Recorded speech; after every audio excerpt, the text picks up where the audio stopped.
Então, iniciando a nossa última aula, vocês têm alguma dúvida em relação às aulas anteriores, antes da gente começar?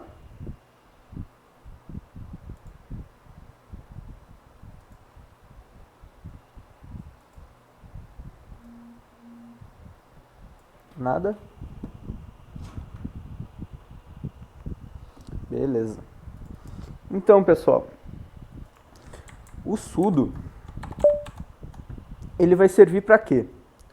Para conseguirmos dar algumas permissões administrativas a usuários que não são administrativos. O que isso quer dizer? Que com o sudo, o meu usuário Gabriel ou o meu usuário suporte podem realizar ações que apenas o root conseguiria. Então, ações administrativas. Quando o sudo não é bem configurado, quando vocês usam a configuração padrão dele, vocês estão dando permissão total dentro do sistema para o usuário. Ou seja, se vocês não tratarem as permissões, aquele usuário consegue fazer qualquer ação administrativa dentro do sistema. E isso não é interessante, não é uma prática legal de segurança. Então, digamos aqui que eu precise que meu usuário suporte consiga ler alguns logs do servidor. Eu vou fazer a instalação aqui do sudo, então apt install sudo -y. O -y aqui, pessoal, para quem não lembra, é para a gente já aceitar os termos que o apt pode solicitar. Então, para ele não nos perguntar se aceitamos instalar determinado pacote, a gente já passa um -y que ele vai sempre aceitar. Então, com o sudo instalado, a gente vai abrir o arquivo de configuração dele com o comando vsudo. Então, o vsudo, ele vai abrir o nosso arquivo de configuração, que é o /etc/sudoers. Então, aqui, o que esse arquivo nos diz? A principal configuração que vamos ter vai ser aqui. Então, aqui ele determina que o usuário root tem tudo que é permissão dentro do sistema, ou seja, todos. Tudo é all. E todos os grupos que participem, todos os usuários que participem do grupo sudo também têm permissão total dentro do sistema. Isso quer dizer que caso a gente precise dar permissão total para um usuário dentro do nosso sistema, a gente joga ele para dentro do grupo sudo e ele já vai ter essa permissão. E caso queira criar um grupo e determinar permissões específicas para ele, também é só configurar dessa forma. Eu vou adicionar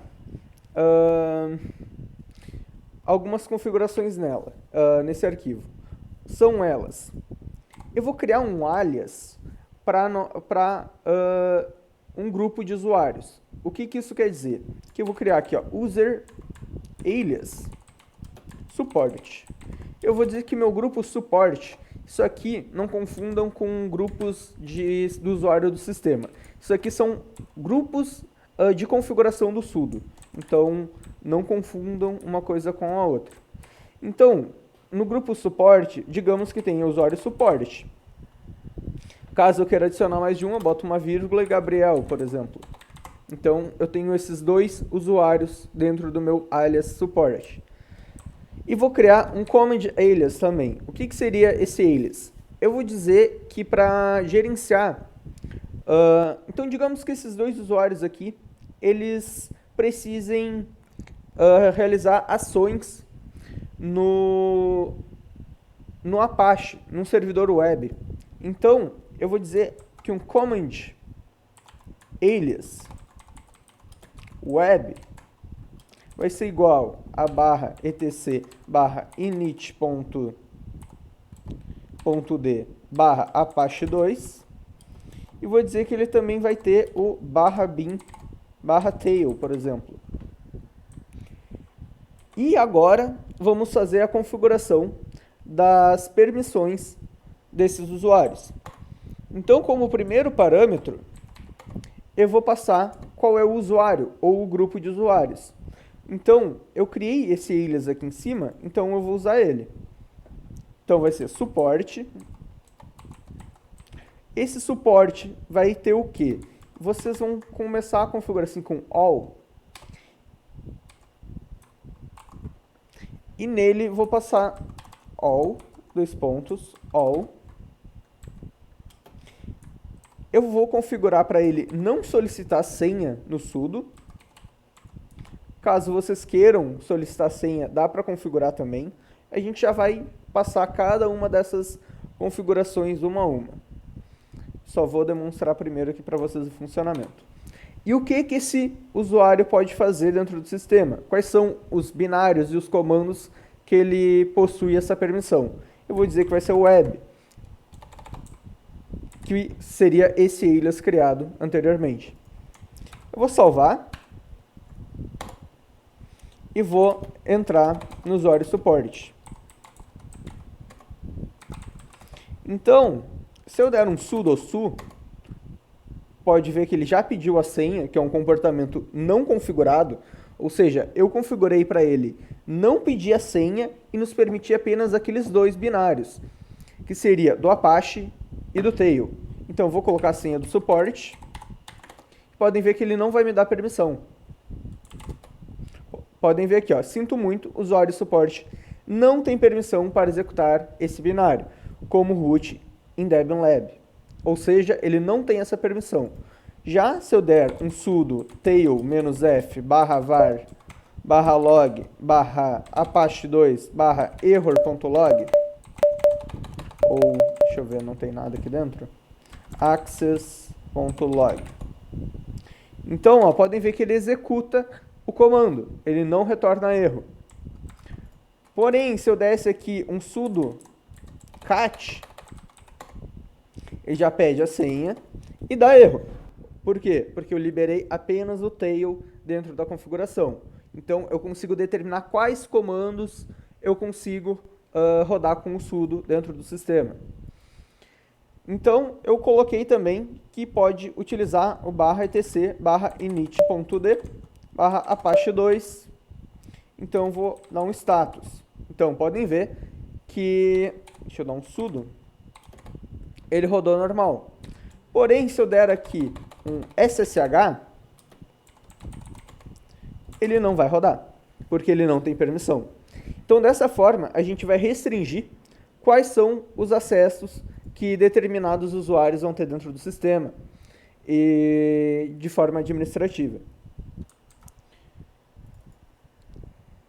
O sudo vai permitir também que um usuário obtenha as permissões de outro, que geralmente é feito com o usuário root.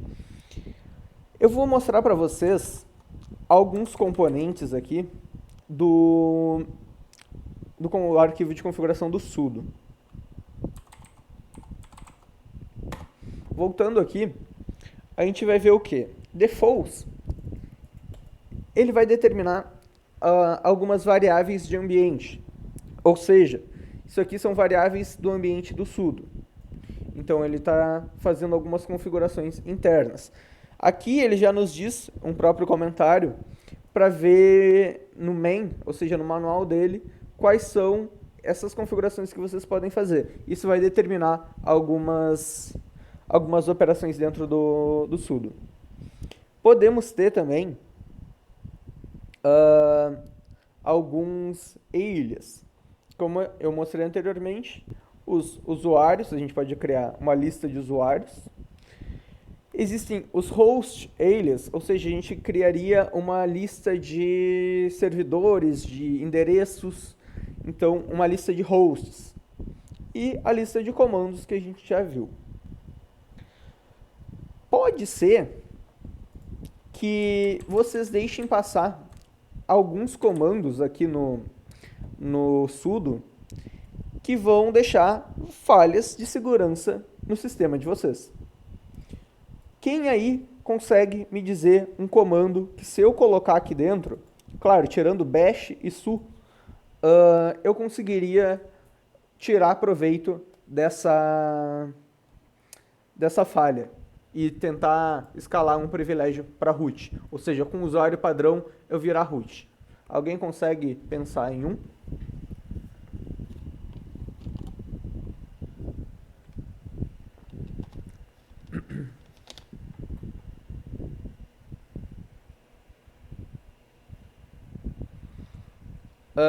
Também chmod. Chmod pode ser usado. Eu posso trocar as permissões de arquivos, com certeza. Só add user também. Mas vocês já pensaram algum comando assim que vocês estão pensando em alguns comandos realmente administrativos? O vim. Isso aí. O vim a gente consegue. Mas eu acredito que você falou vim porque eu consigo editar arquivos, certo? Foi essa a ideia?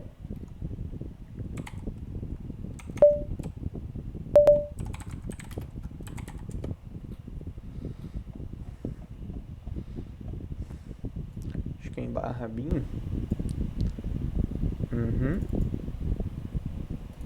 Certo. Mas se eu te dizer que se eu colocar o vim aqui, eu consigo pegar um terminal como root.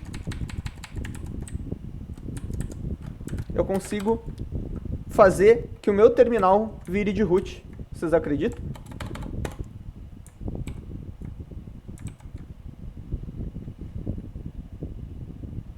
Então eu vou dar um sudo vim.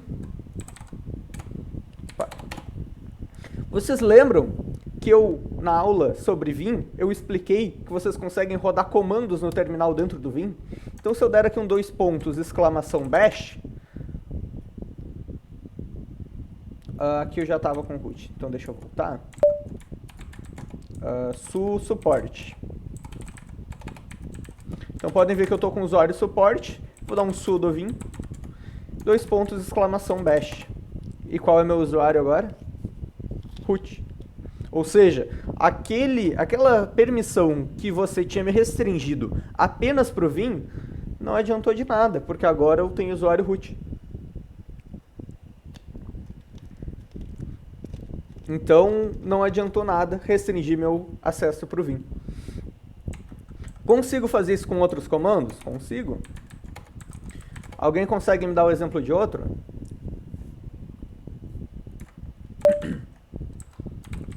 Vamos botar o pessoal a pensar agora.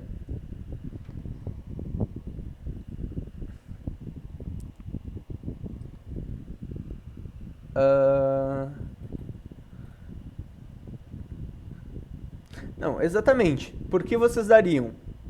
Vocês têm que pensar, por exemplo... Rudy, eu não tô te ouvindo.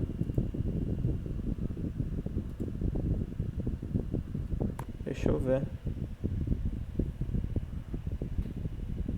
Não tô te ouvindo. Deixa eu ver, meu volume tá no máximo.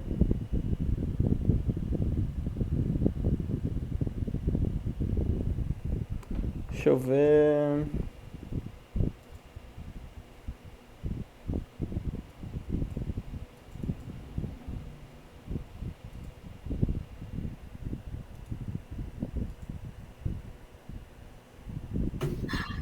Fala alguma coisa aí, Rudy.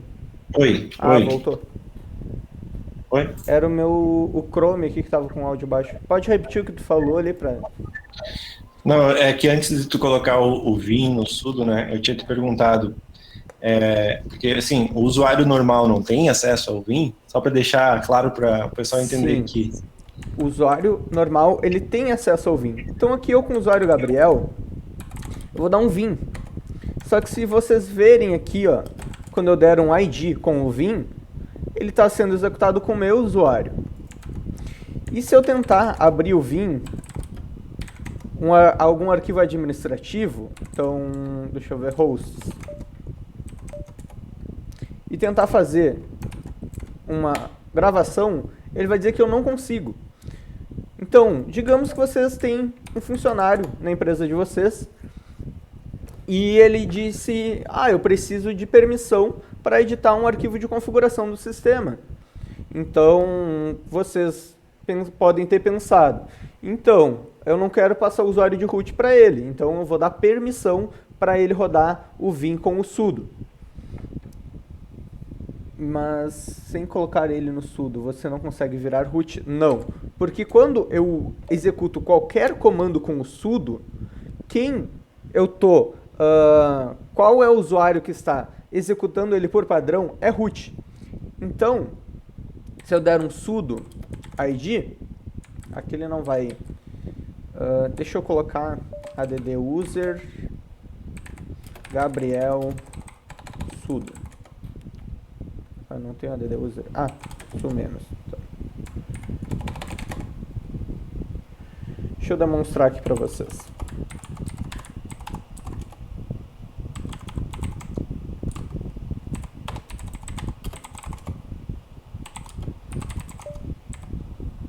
Então o que eu fiz aqui? Eu dei permissão total para o usuário Gabriel no sudo. Ele consegue rodar qualquer comando. Então se eu dou um sudo id, quem está rodando é root. Então, o sudo está fazendo o quê? Quando eu executar um comando com o sudo, quem na verdade está executando é root. Então, não é o meu usuário que executa. Se eu abrir o Vim com o meu usuário e perguntar qual é o meu ID,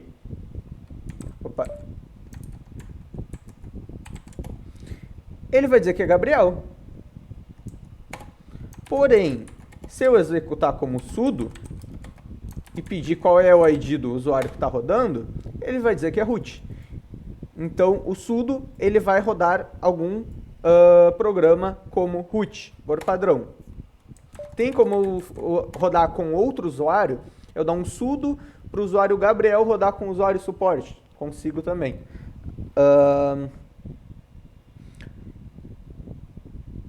Então, digamos que esse funcionário... Não seria bug. Isso se chama escalação de privilégios. Existem programas dentro do nosso sistema que eles conseguem rodar comandos dentro do sistema. Então, um comando consegue rodar outro comando.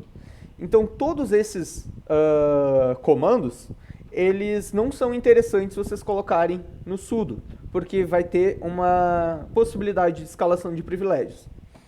Por exemplo, quando é feito um pentest em algum ambiente, muita gente acha que quando você consegue um acesso à máquina, ali acabou o teste.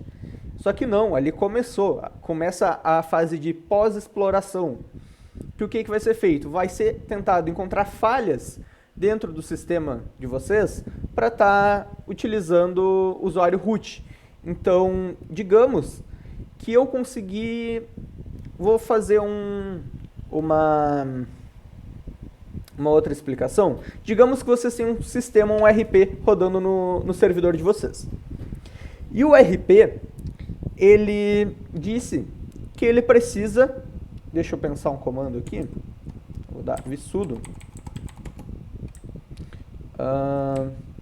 E o RP de vocês, ele é em Python. Então, vocês vieram aqui, colocaram o Python para rodar com sudo, porque eles precisam rodar rotinas ou precisam realizar alguns scripts ou rotinas e precisa ser com root dentro do sistema. Então, só deixa eu ver se está instalado. Então, digamos o sistema em Python e precisa fazer isso. E agora,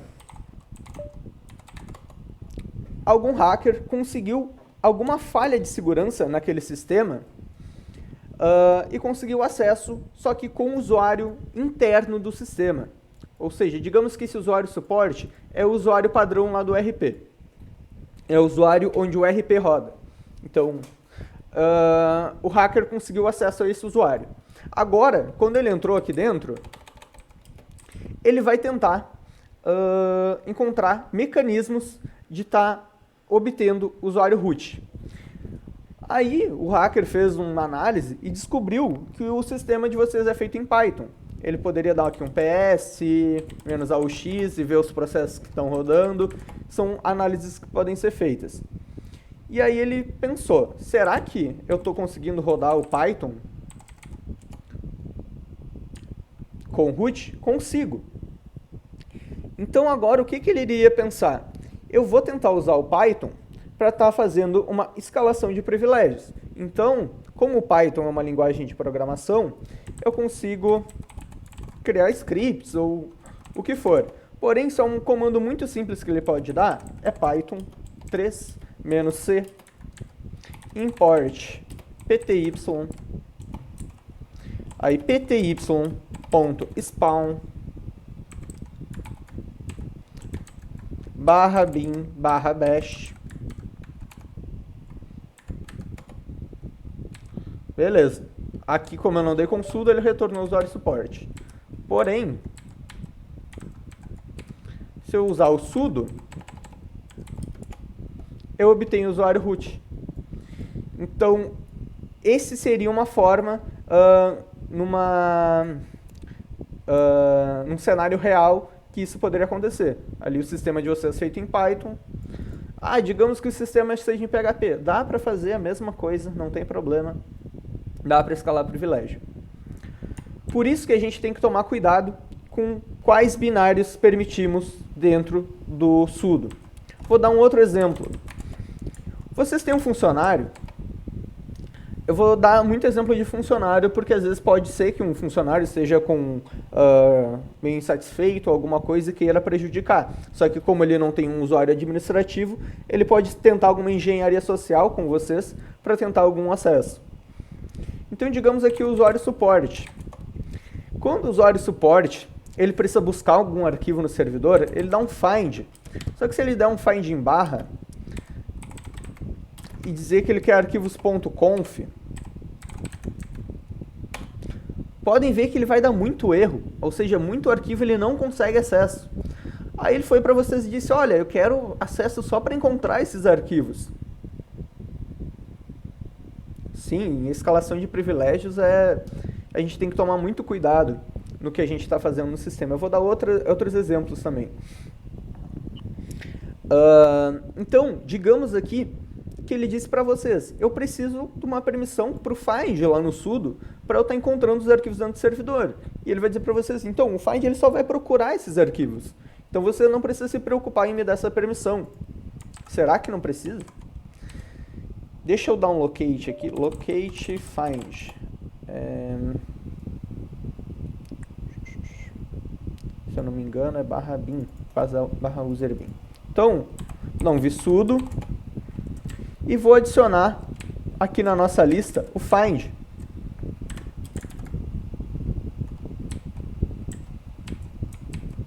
Deixa eu diminuir o terminal aqui um pouco. Senão corta um pouco o meu terminal. Então, vou salvar e vou voltar com o usuário suporte. Então, só que o usuário suporte, o suporte de vocês, ele é meio ligado, digamos, meio malandro. E ele pediu isso para vocês. E aí o cara, ele simplesmente fez o quê? Find /home. Ou ele deu aqui um touch arquivo. Então ele vai fazer o quê? O find aqui nesse diretório, -ename arquivo. Então ele encontrou um arquivo, beleza. Mas se ele der um -exec bash, opa, faltou o sudo.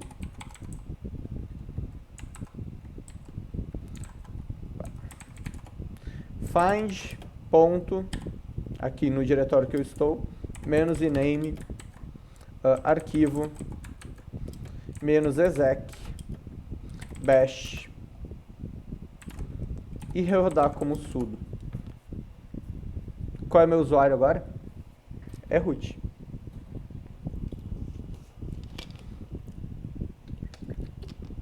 Por quê?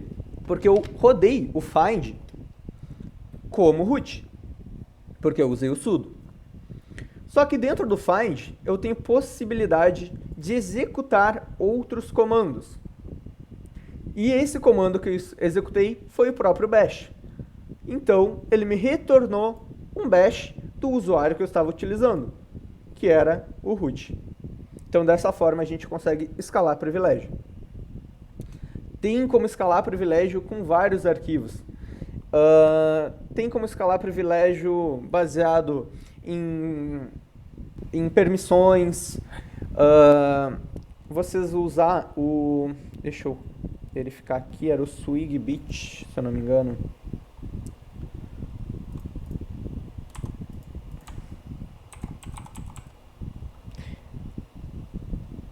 É o SwigBit, isso aí, o SwigBit. O SwigBit, caso vocês coloquem a permissão do SwigBit em algum outro, no find, por exemplo, ele vai executar com permissões de root também. Uma coisa que vocês têm que criar, ter muito cuidado, é, por exemplo, eu estou aqui no meu usuário root. Eu vim aqui, criei um diretório scripts. E aí, nesse diretório scripts, vim scripts, eu tinha um arquivo backup.sh.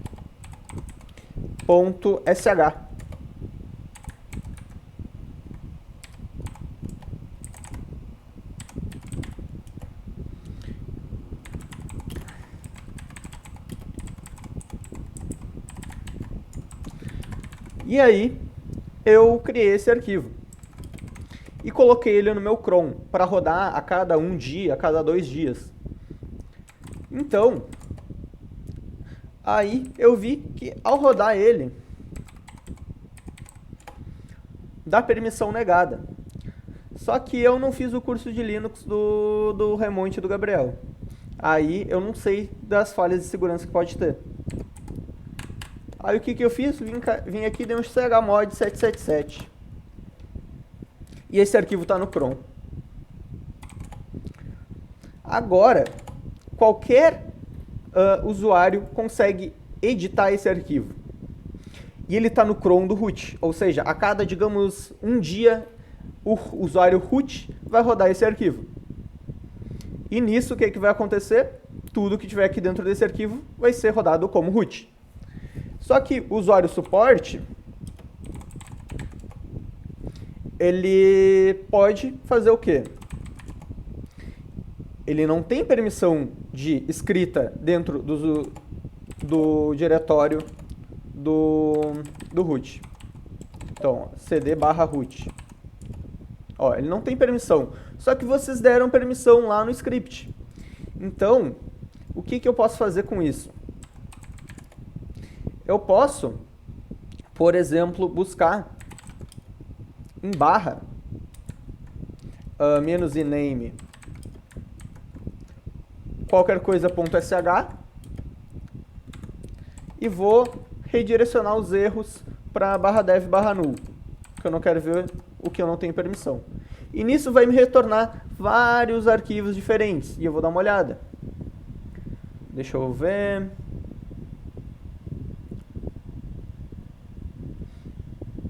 bin, tá, deixa eu ver aquele que eu criei. Home, para não ver aquele de root.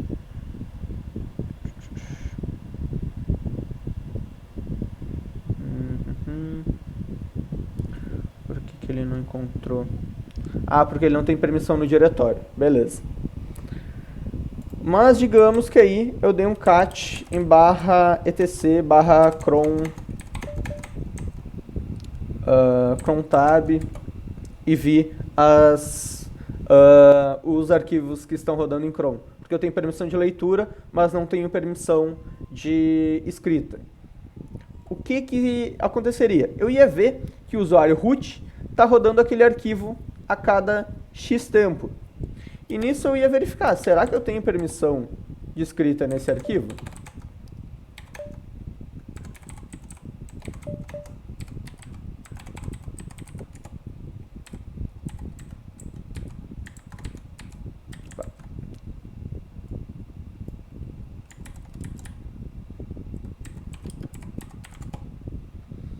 Permissão negada.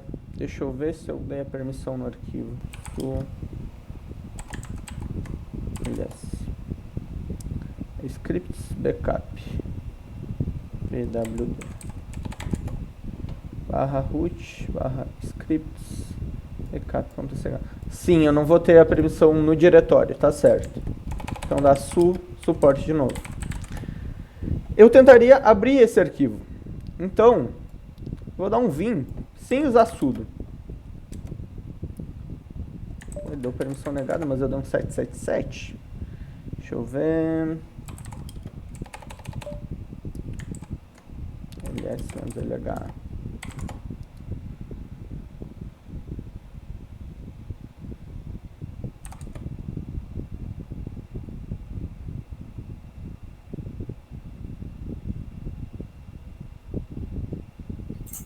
Coloca essa pastinha script dentro do etc.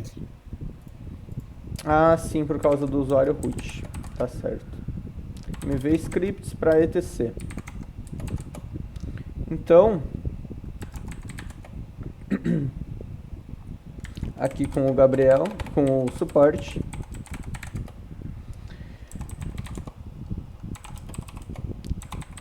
eu vou tentar acessar aquele script que está sendo rodado como root.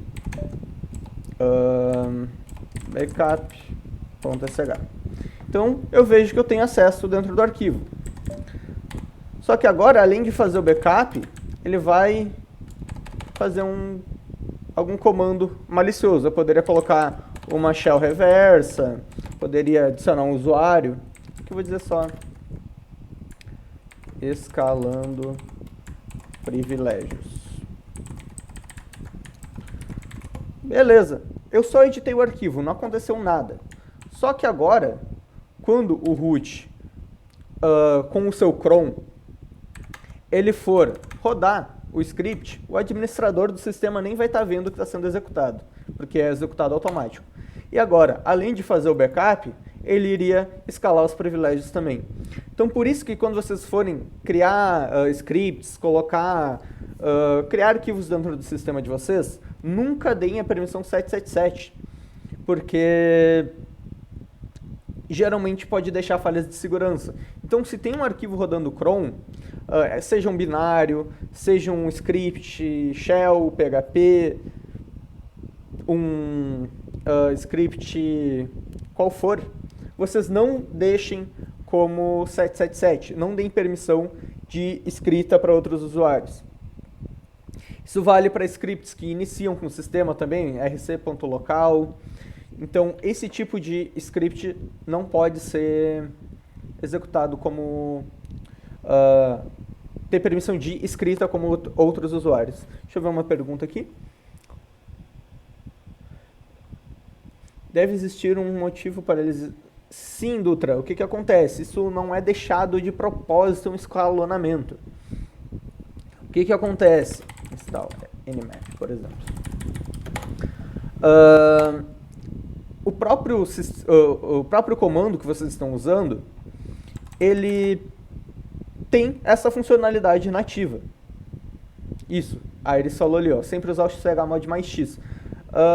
Seria interessante também tu passar a permissão de execução apenas para o usuário que vai executar ele.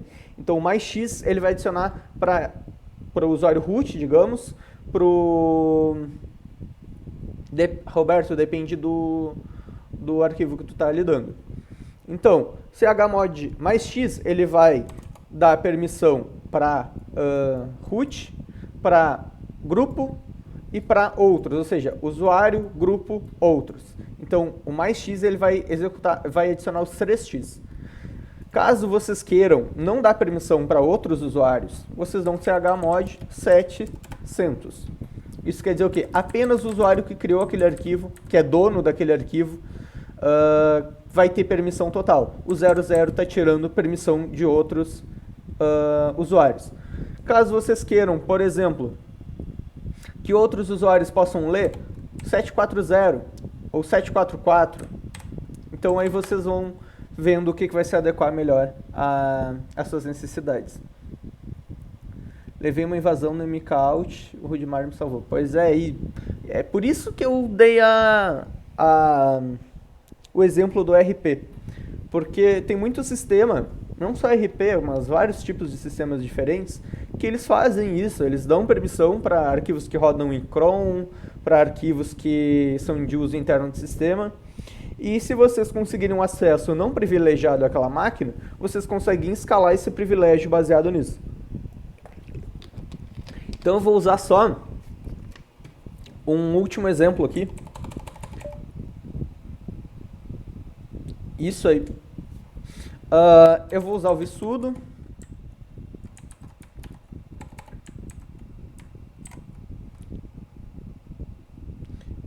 ls/bin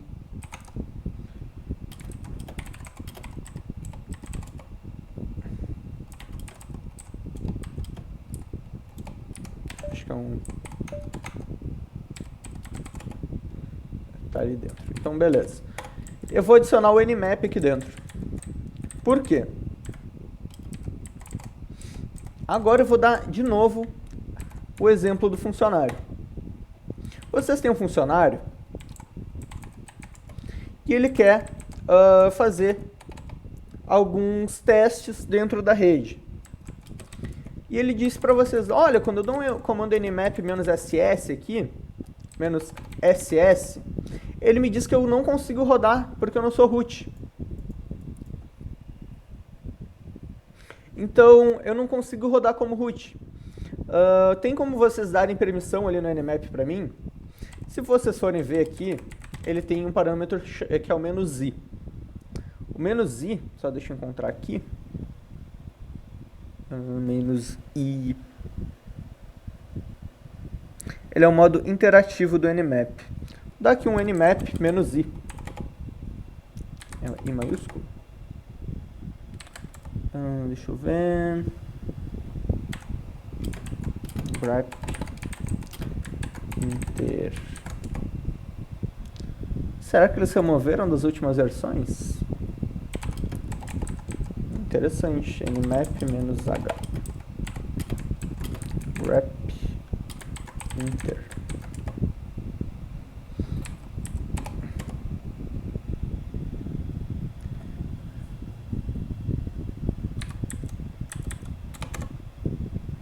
Eles removeram nas últimas versões.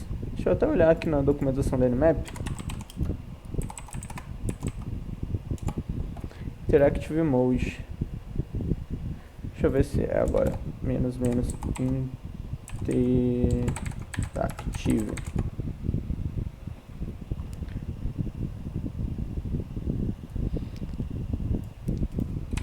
Version. Era só até a versão 5.21. Então, se vocês tiverem alguma versão mais antiga, vai funcionar. Até a versão 5.21 do Nmap. O que acontece?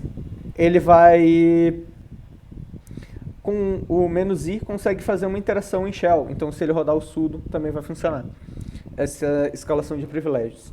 Eu quis mostrar isso para vocês, por quê? Para tomarem sempre muito cuidado com as permissões que estão dando dentro do sudo.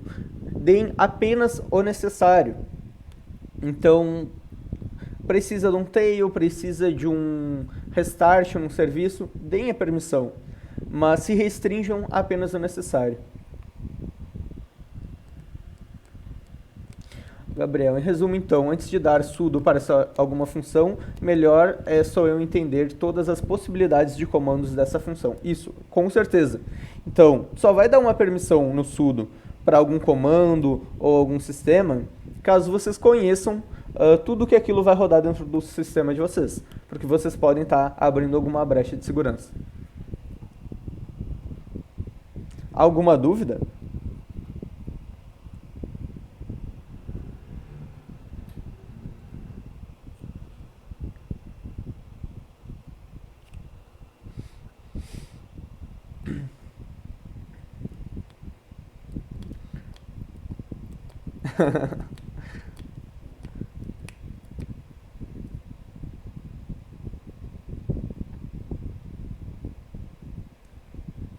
Se não tiver nenhuma dúvida, vamos dar continuidade.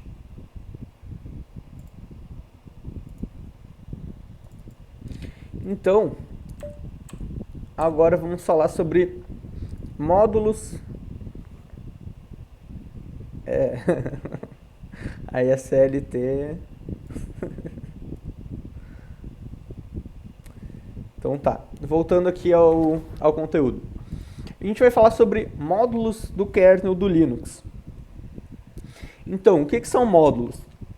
São alguns pedaços de código que vão ser carregados e descarregados conforme a demanda, e elas vão adicionar funcionalidades ao kernel, sem necessidade de reinicializar o sistema.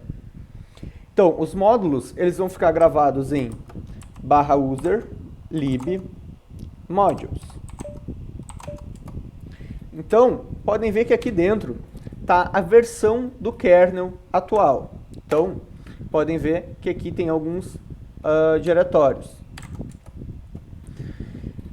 Caso a gente queira carregar uma lista de todos os módulos que estão carregados no sistema, é só dar um lsmod. Então aqui ele vai trazer informações de todos os módulos carregados no nosso sistema. Tá, mas aqui ele não traz muita informação. Então o que eu posso fazer? Deixa eu achar aqui um módulo. Por exemplo, 802.1q, que a gente carregou esse módulo lá na aula de VLANs. Então eu quero saber mais informações sobre esse módulo. Eu posso dar um mod info 802.1q. E aí ele vai me trazer as informações. Qual é o arquivo que ele está?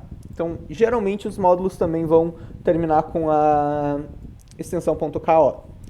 Então ele está dizendo que está lá naquele diretório que eu mostrei para vocês, e ele está num diretório subdividido que é de net, ou seja, de network. Então, aqui é o arquivo responsável por esse módulo. Ele, além disso, traz algumas outras informações, como a versão do kernel atual e as dependências dele. A gente pode usar também o comando modprobe. Modprobe, ele vai nos permitir adicionar e remover módulos no sistema sem fazer a reinicialização. Então lembram que eu vim aqui em /etc/modules e coloquei o 802.1q? Isso eu estava dizendo para o sistema que ao inicializar, ele tem que carregar esse módulo. Então pode ver aqui que no próprio arquivo já tem uma descrição que o /etc/modules são kernel modules to load at boot time. Ou seja, ele vai estar carregando esses módulos ao inicializar o sistema. Então, digamos que eu estou num servidor em produção e eu quero subir um módulo novo, só que eu não quero dar um reboot. Eu posso vir aqui, adicionar o módulo para ele iniciar no próximo reboot, só que além disso, eu vou fazer esse módulo ser carregado, sem precisar dar o reboot. Então, só deixa eu remover ele. Então, se a gente ver aqui, ó, lsmod pipegrep 802.1q, ele não está carregado. Como é que eu faço para carregar o módulo com o sistema em funcionamento? Do modprobe 802.1q. Se eu der o lsmod agora, ele está carregado. E para remover é o modprobe-r. Então ele já vai remover esse módulo. Lembrando que para ser persistente, vocês vão ter que fazer a adição no arquivo /etc/modules.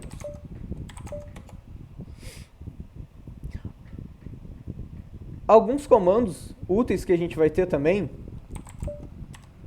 são o name -r para estar verificando a versão do nosso kernel. Então, com isso a gente consegue visualizar a versão exata do nosso kernel. lspci, ele vai mostrar algumas informações sobre dispositivos PCI conectados.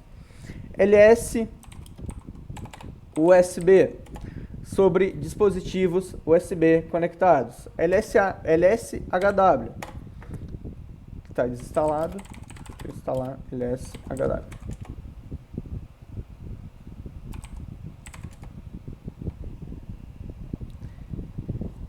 ele vai nos trazer informações e detalhes sobre o nosso hardware. Então, esses são alguns comandos úteis que a gente pode estar usando. Ficou alguma dúvida em relação a esses módulos?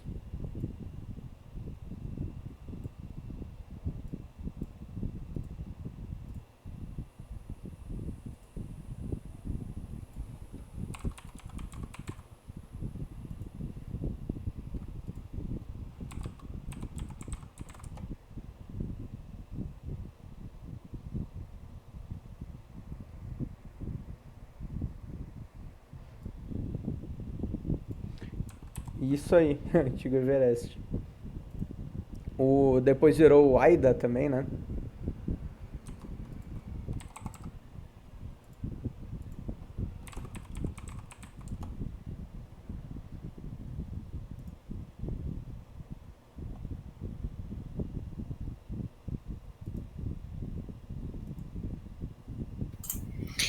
Gabriel, tá aí? Sim. Sim, mutou por algum motivo aqui meu microfone. Desculpa aí, pessoal. Acho que foi o comando aqui que eu dei no teclado, que tem acho que é Ctrl D, e ele muta o microfone. Ficou alguma dúvida aí, pessoal, sobre esse assunto?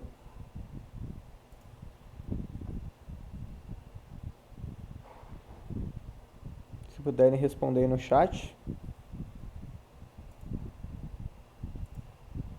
Certo. A gente vai ter também alguns comandos que são bem úteis para a gente fazer algumas operações para listar dentro do nosso hardware. Então, por exemplo, o ls-cpu vai retornar informações da nossa CPU. Tem um comando bem interessante que é o hwinfo. apt install hwinfo.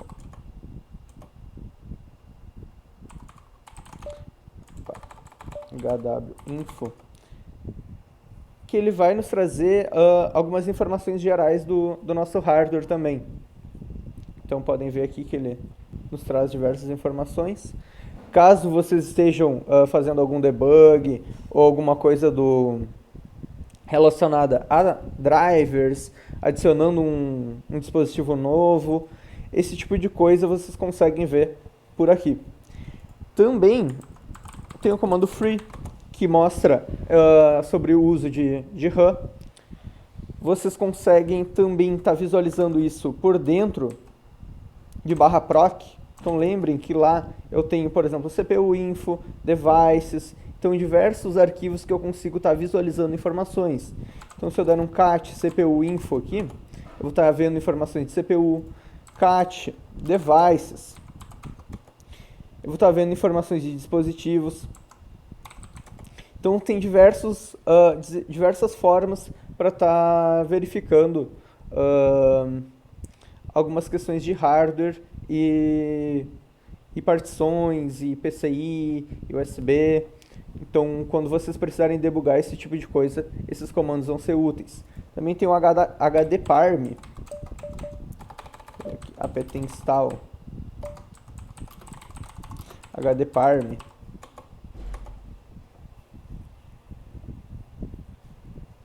Se eu der aqui um hdparm -i /dev /sda, ele vai trazer informações sobre o disco que eu informei, que aqui é um VirtualBox. Então, com alguns desses comandos, vocês conseguem estar fazendo essas verificações. Deixa eu ver as perguntas.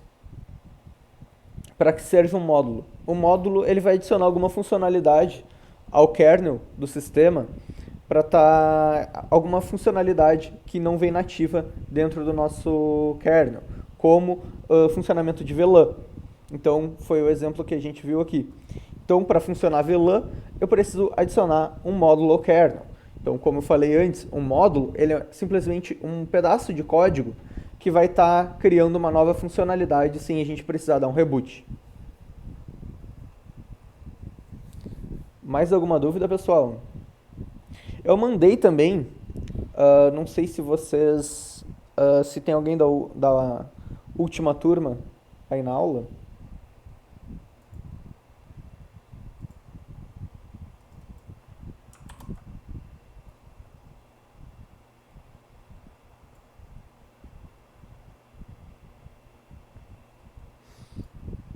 Que na última turma eu passei um arquivo lá que eu tenho com alguns comandos que eu utilizo também documentado. Até um pessoal perguntou esses, acho que foi no último mês, eu enviei lá. Então, eu posso mandar pra vocês. Só que assim, leva uns 6 meses pra enviar. Tô brincando. É que eu tinha prometido pro pessoal da última turma, só que eu demorei um pouco pra enviar, porque como era uma documentação minha, tinha muita coisa que eu não podia divulgar que estava ali dentro, alguns endereços IP, algumas senhas, que eu acabei copiando os comandos que eu colocava e documentando ali. Então, até aqui eu tenho isso aqui documentado. Eu vou mandar aqui para vocês no chat, que são alguns comandos úteis dentro do sistema. Ah, ficou quebrado. Então, eu vou até mostrar aqui para vocês na prática alguns deles. Por exemplo, yes. O yes, vocês geram um texto infinitamente. Então, por exemplo, yes, olá. Então, podem ver que ele fica gerando olá para sempre. Então, é interessante alguns desses comandos. Tem também um que é o vmstat. O vmstat-s, ele vai nos trazer algumas informações do servidor. Tem também como a gente fazer um watch nele e botar, por exemplo, "-n0.1", e a gente vai estar acompanhando praticamente em tempo real as informações. Vai ter de memória, swap, I/O de disco, uso de sistema e CPU. Alguém tinha perguntado também esses dias sobre o Figlet. Vou dar aqui um apt install Figlet. Então, se eu der aqui um Figlet Linux, então ele me retorna um banner para eu estar colocando ao logar no sistema, alguma coisa do tipo. Eu estou passando esses comandos aqui porque agora a gente vai entrar, inclusive aqui acabou a parte do módulo de kernel, vai ter mais a parte de boot manager e depois eu vou entrar em algumas ferramentas úteis. Então eu só estou mostrando para vocês esses comandos que podem ser... Compartilhar o arquivo com a turma nova, claro. Então, dando continuidade, só fiz uma pausa aqui para mostrar para vocês alguns comandos que podem ser úteis. Vou falar sobre o boot manager do sistema. Então, no sistema Debian 10, que é o que a gente está utilizando aqui no curso, o nosso boot manager é o Grub. Antigamente existiam outros boot managers que eram utilizados também, só que atualmente o que é utilizado é o Grub. E ele é multi-boot, ou seja, durante o processo de boot com o Grub, a gente consegue escolher qual sistema operacional a gente quer dar inicialização. Então posso ter Linux, Windows, diversos sistemas Linux, um Linux e 2 versões do Windows, então eu consigo gerenciar dessa forma. O Grub, ele vai ser instalado em /boot /grub. Então aqui vão ficar os arquivos de instalação do Grub. Também tem os arquivos de configuração.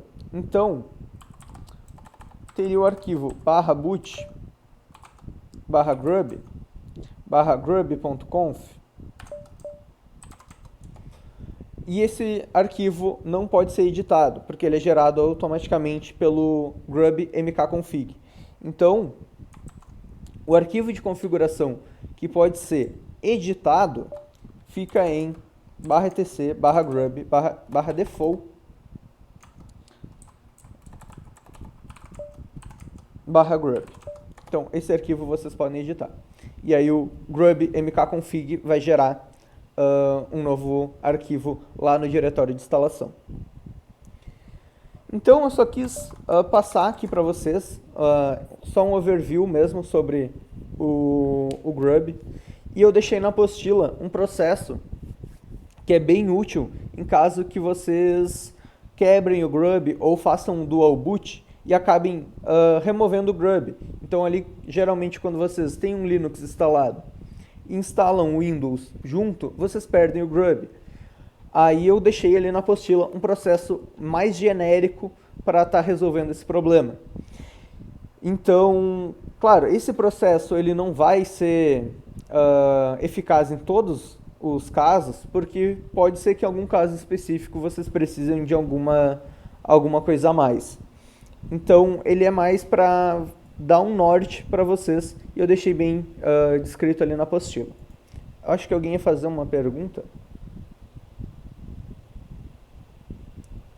Eu vi alguém falando.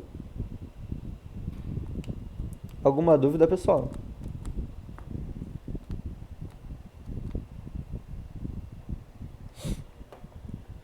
Beleza, então.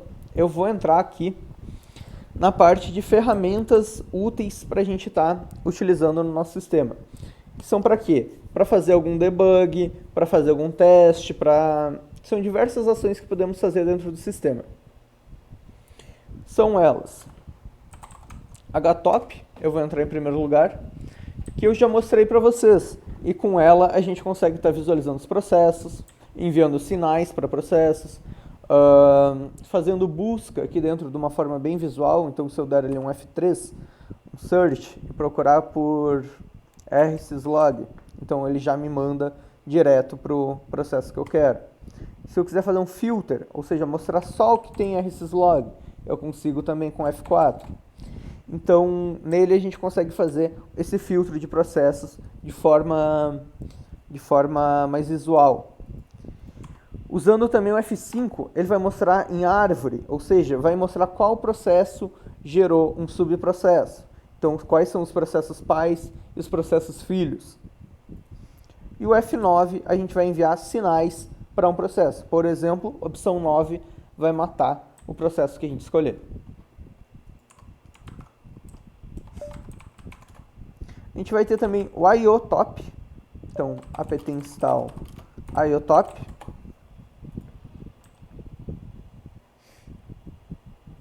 E ele vai nos mostrar o nosso I/O de disco. Então, IOTOP, a gente vai ver quais são os processos que estão mais utilizando o nosso disco.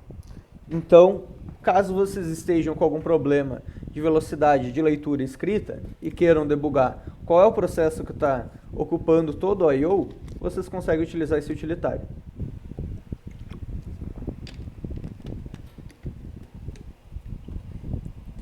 Vamos ter também o HDParm. Todos eles estão na apostila também, pessoal. O HDParm, ele vai ajudar a gente a fazer alguns ajustes no disco ou unidade de DVD também, ele vai funcionar. Pode ser usado para medir a leitura, a velocidade de leitura, fornecer informações sobre os dispositivos, alterar algumas configurações da unidade e até mesmo apagar alguns discos com segurança. Então, por exemplo, HDParm -L /dev /sda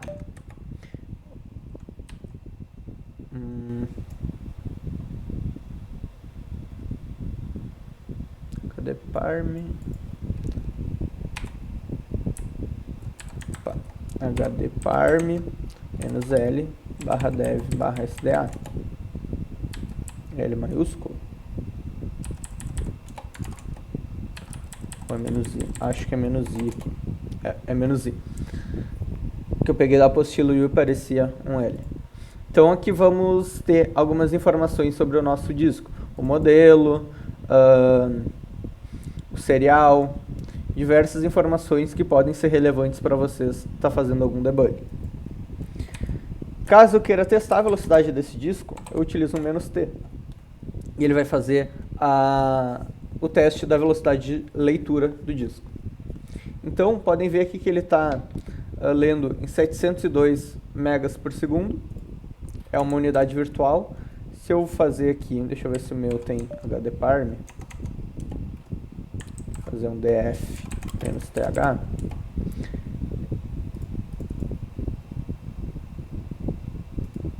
Então, HD Parm.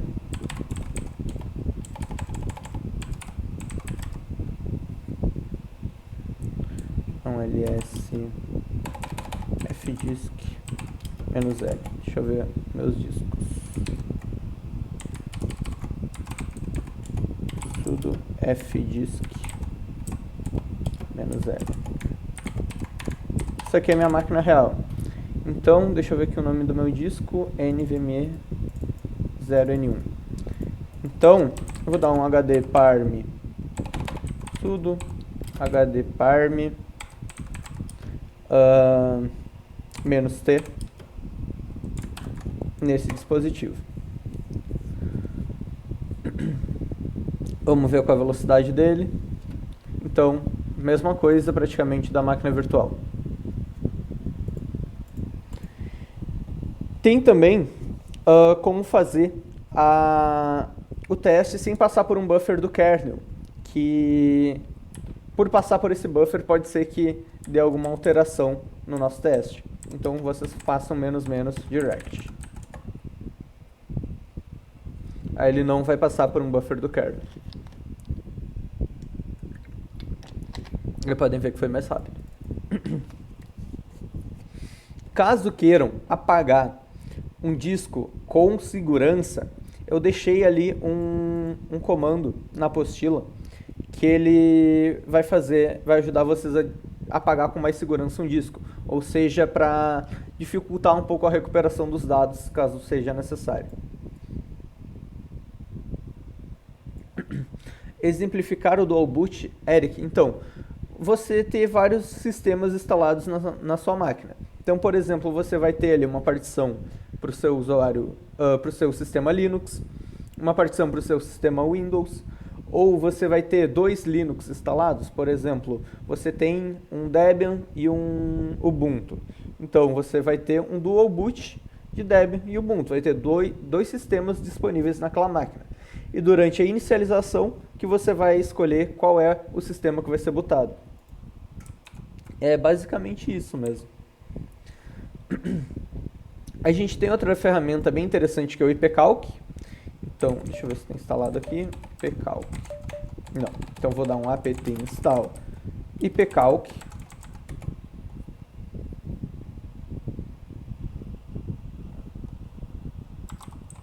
O ipcalc ele vai servir para fazer cálculos de subredes. Então, por exemplo, eu queira calcular ipcalc 9268.0.0/24. Então aqui ele vai me trazer o quê? Qual é o menor host dessa subrede e qual o maior host. Qual o número de hosts, qual é o endereço de network, qual de broadcast. Também posso perguntar para o ipcalc quantos /27 cabem dentro de um /24. Então passo aqui a rede /24 e o número 27. Então ele vai mostrar aqui quantas redes /27 e quais são elas dentro daquele bloco /24. Então digamos lá que vocês têm o /22 de vocês querem saber quais são os /24. Vocês podem estar fazendo dessa forma. Então ele vai permitir estar fazendo alguns cálculos de redes. Bem simples a utilização também. A gente tem o IP6Calc. O IP6Calc ele é para fazer cálculos em IPv6. Só que, se vocês verem o programa direto lá do repositório do GitHub do desenvolvedor, ele não vai funcionar nas versões mais novas de sistemas Ubuntu, Debian, porque ele é feito em Python 2. E aí tem alguns pequenos ajustes ali que fazem não funcionar no Python 3. E como o Python 2 foi descontinuado, ou seja, não existe mais suporte ao Python 2, os sistemas mais modernos tendem a não vir com ele instalado. E no Ubuntu, inclusive, é bem custoso a instalação do Python 2. Então, eu fiz uma modificação no IP6 Calc também. Tem o cipcalc, aquele que o Rudimar mandou também. Mas o que vocês vão encontrar ali na apostila é a modificação que eu fiz. Então, eu vou instalar aqui o pip do Python 3, que é o gerenciador de dependências, e vou fazer a instalação da versão que eu modifiquei do IP6 Calc.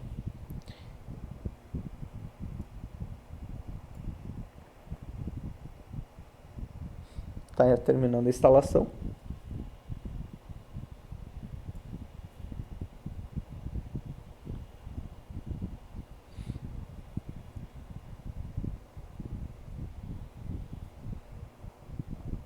Enquanto isso, alguém tem alguma dúvida? Esse último conteúdo é realmente mostrar para vocês algumas ferramentas que podem estar sendo usadas no sistema para estar auxiliando o trabalho de vocês. A gente não vai ter nenhum conteúdo mais aprofundado hoje.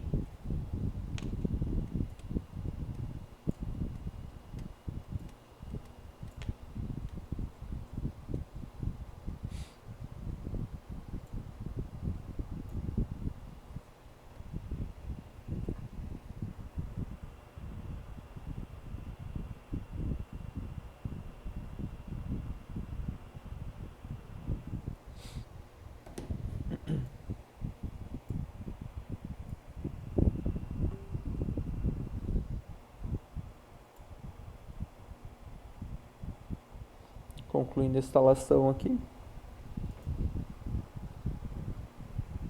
A gente vai instalar o IPDDR com o pip. E vamos baixar lá do meu repositório do GitHub o IP6 Calc. Então, podem ver aqui que vou dar um wget. Então, o gtkpad é meu usuário lá do GitHub.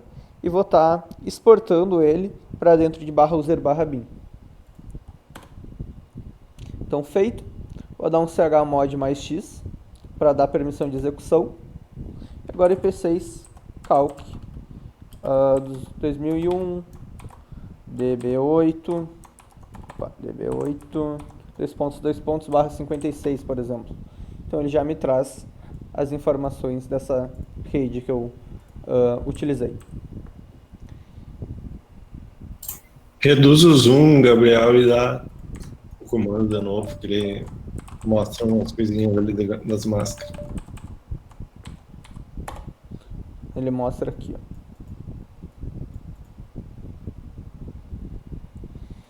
Aí, como eu tenho esse terminal personalizado aqui, ele mostra com essas cores um pouco diferentes.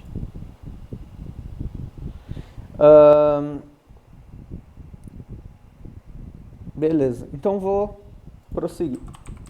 A próxima ferramenta que a gente vai ver é o Nmap. Quem aí quer que eu faça um pouco mais aprofundado no Nmap? Acho que bastante gente vai querer.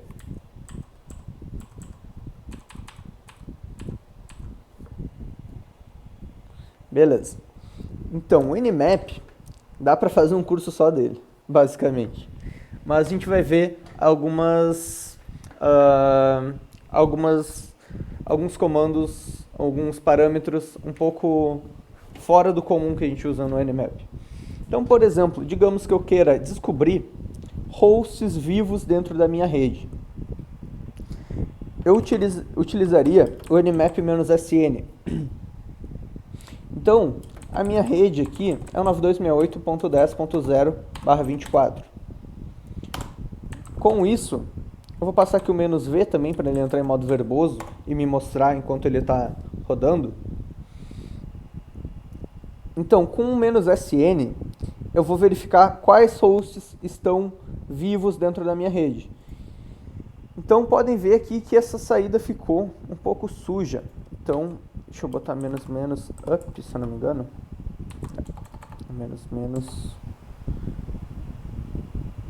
Vou fazer isso, pipe up. engano, pipe grep up. Deixa eu pegar aqui.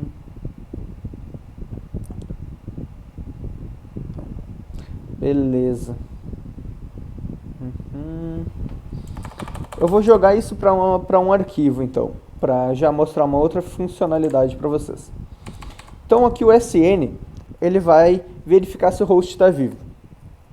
Eu já explico melhor como ele faz essa verificação. Tem também o "-o", que eu vou jogar essa saída para dentro de um arquivo. O "-o", por padrão, hosts, vou chamar, ele vai jogar essa saída do jeito que ela está. Porém, tem algumas formas de fazer esse output. Tem o ON, que é a saída normal, o OX, que ele vai exportar isso em XML, então ele vai gerar um XML com os hosts que ele encontrou. O "-g", que seria greppable, ou seja, vai gerar uma saída fácil de vocês fazerem um grep, um cut e fazer uma tratativa desses dados por dentro do bash. E essa é a que eu mais utilizo. Então, eu geralmente utilizo a OG. Rodei esse comando. E quando terminar, vocês vão ver que vai ter um arquivo hosts aqui. Então, se eu der um cat hosts, ele vai me trazer quais endereços IP estão ativos nessa rede. E podem ver que ele está como uma saída greppable, ou seja, ele é passível de fazer um grep. Então, se eu der um grep, tudo que for up, ele vai me trazer assim. Só que digamos que eu queira somente os endereços IP. Então, eu poderia dar um AWK, dizendo que eu quero dar um print simplesmente na posição 2. Então, ele me traria somente os endereços IP. E agora, eu posso redirecionar isso para IPs. Então, o que isso fez? Ele, de uma forma bem rápida, descobriu todos os endereços vivos dentro da minha rede. Então, querem ver que nem todos esses IPs vão responder ping? Então, se eu der aqui, ó, um for IP in cat IPs do ping -C1 IP done.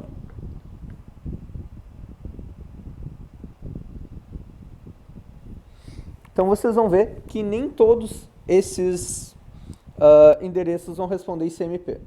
Deixa eu ver. Ó, por exemplo, esse 1099 não respondeu. 100% de perda de pacotes.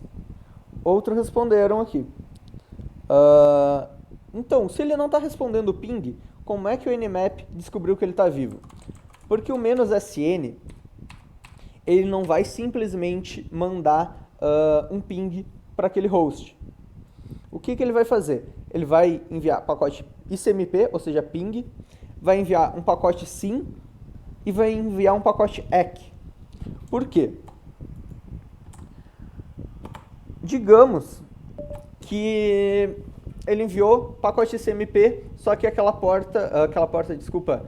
host está com o firewall configurado para não responder ICMP. Então já não vai ter resposta. E tem algum filtro bloqueando comunicação, bloqueando a comunicação em determinada porta ou fazendo um firewall naquela porta, digamos. Então o pacote SYN ele não vai passar também. Só que ele enviou também um pacote ACK. O que esse pacote ACK, quando chegar lá no host, vai fazer? Quando você receber um pacote ACK e uma porta ou numa conexão que não foi estabelecida, o sistema vai identificar isso como algo estranho e vai responder com um reset ACK. Então, como o sistema respondeu que aquilo é inválido, então dessa forma foi descoberto que aquele sistema está vivo. Então, mais ou menos por cima, assim, como funciona essa descoberta de hosts. Então, como eu exportei esses endereços para dentro de um arquivo, agora quando eu for fazer um Nmap aqui na minha rede, Eu não preciso passar mais 192.168.10.0/24, porque eu não quero fazer em toda a rede, eu quero fazer apenas nos que estão vivos. Então eu não vou perder meu tempo.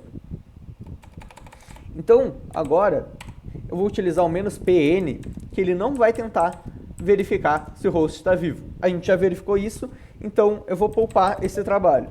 Eu vou fazer um sim scan, ou seja, eu vou enviar pacotes com flag sim TCP e verificar se o host vai me responder com sim ACK. Se ele responder com sim ACK, quer dizer que está vivo. Se não, quer dizer que ele... Vivo não, desculpa, a porta está aberta. Caso não responda com sim ACK, a porta está fechada.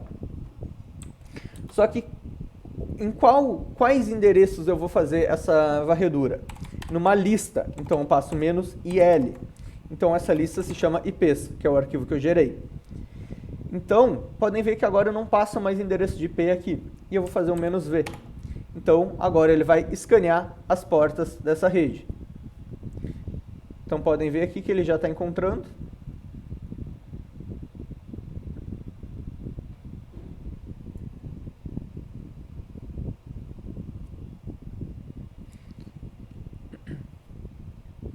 Sim, Dutra, tu pode usar para verificar se está ativo.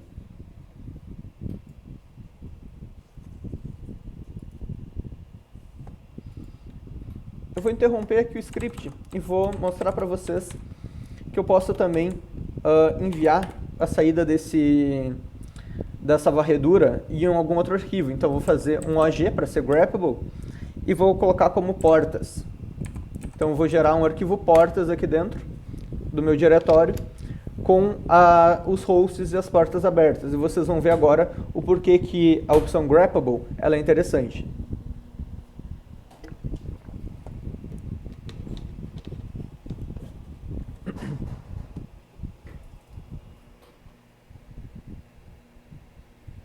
Só aguardar terminar a varredura.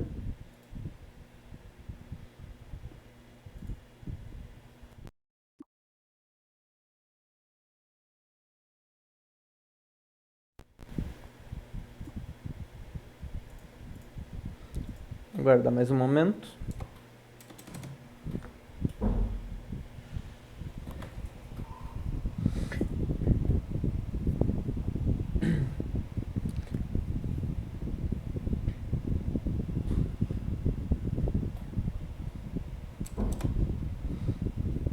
Enquanto termina essa varredura aqui, alguém tem alguma dúvida? Existe uma forma de medir latência sem ser por ping? Tem como tu medir o tempo que um pacote vai demorar para chegar na tua máquina. Aí tu pode... Não sei se tem alguma ferramenta para fazer isso, eu nunca cheguei a usar. Mas pode verificar, ou você mesmo criar, quanto tempo um servidor leva para responder a tua requisição. O próprio HTTP faz isso, se eu não me engano.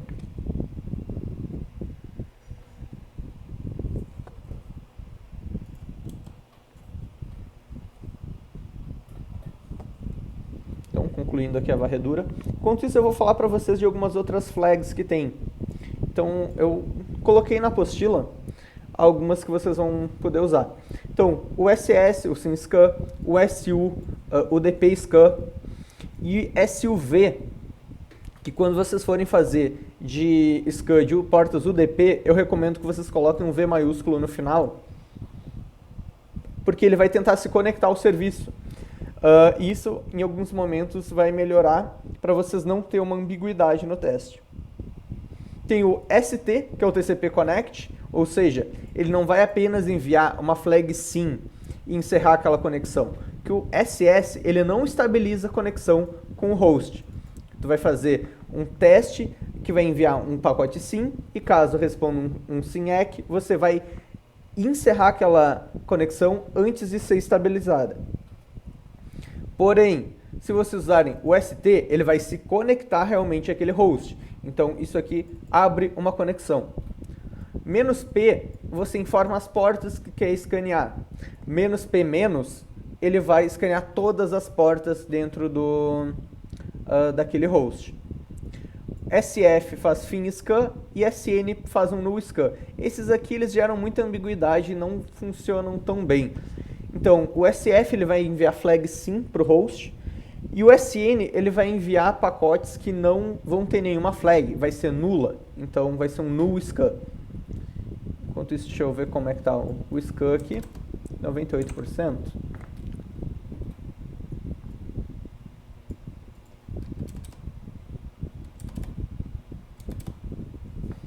Já vai terminar.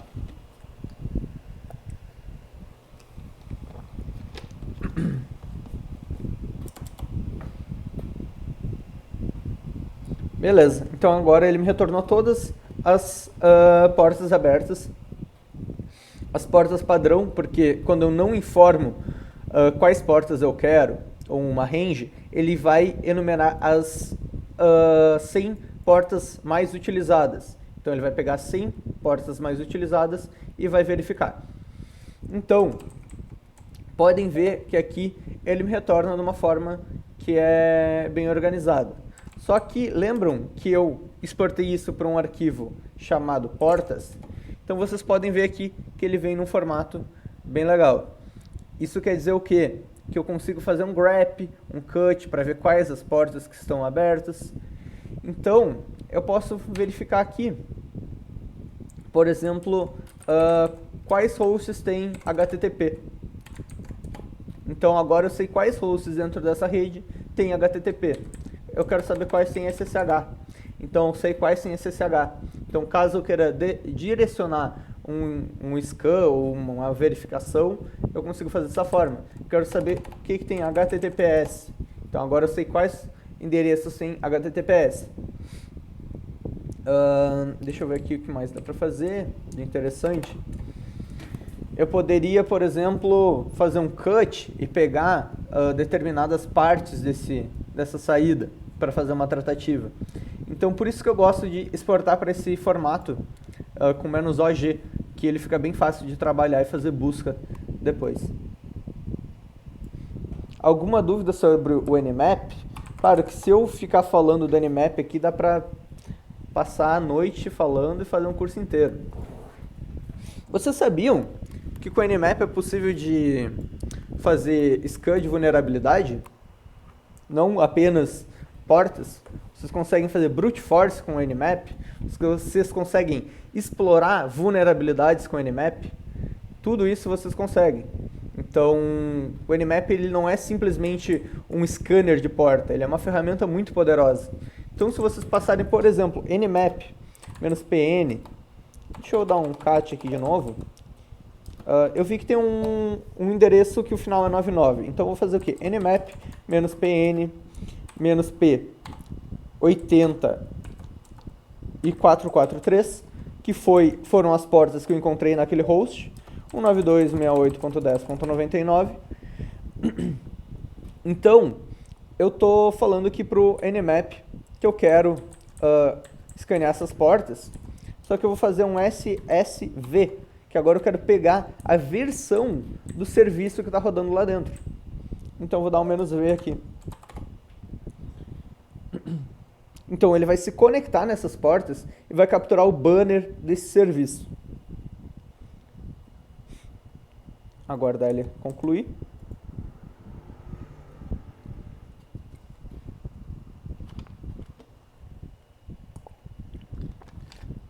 Então podem ver aqui que ele já me retornou algumas informações, alguns fingerprint. Então a gente consegue estar enumerando algumas informações desse serviço.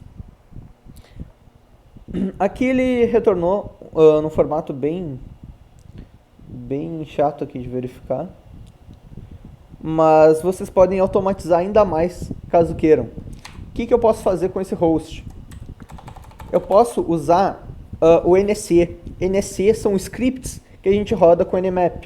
Então posso dizer que o script que eu vou rodar é vuln. Esse script vai fazer o quê? Buscar por todas as vulnerabilidades catalogadas pelo Nmap dentro desse host. Então ele vai carregar aqui 145 scripts e vai fazer um scan de vulnerabilidade dentro desse host. Então podem ver aqui que ele vai achar algumas portas abertas E com base nisso vai estar rodando os scripts para aquelas determinadas portas, procurando vulnerabilidades. Então é bem interessante vocês conhecerem o Nmap, estudarem sobre ele, principalmente se tratando de redes, servidores, que vocês conseguem estar fazendo algumas verificações mais simples. Não digo simples, mas não chega a ser uma análise de vulnerabilidades, mas vocês conseguem estar encontrando de forma otimizada e automatizada algumas vulnerabilidades que podem ter dentro do sistema. Então vou deixar rodando aqui enquanto isso, para verificar se tem alguma vulnerabilidade nesse endereço. Isso aqui é um roteador, então pode ser que tenha alguma coisa, um roteador da Huawei, um AX3, que está nesse endereço IP aqui.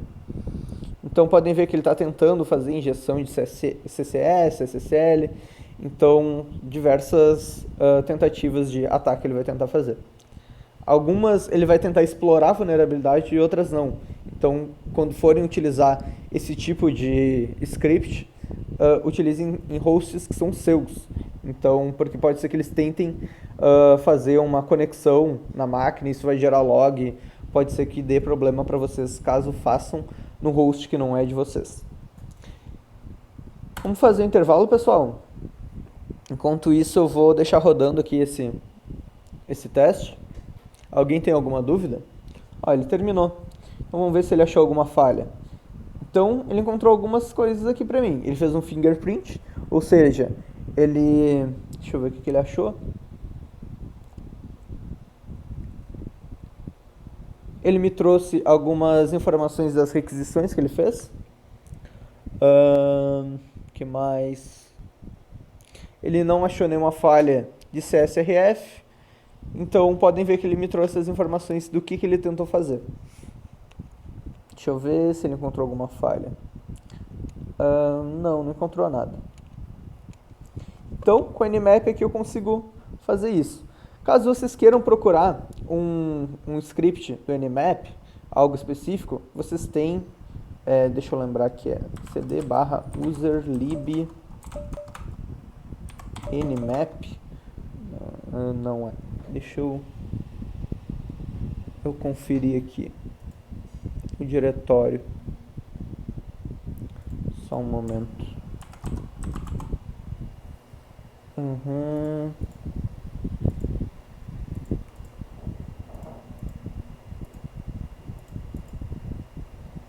É user share. Desculpa.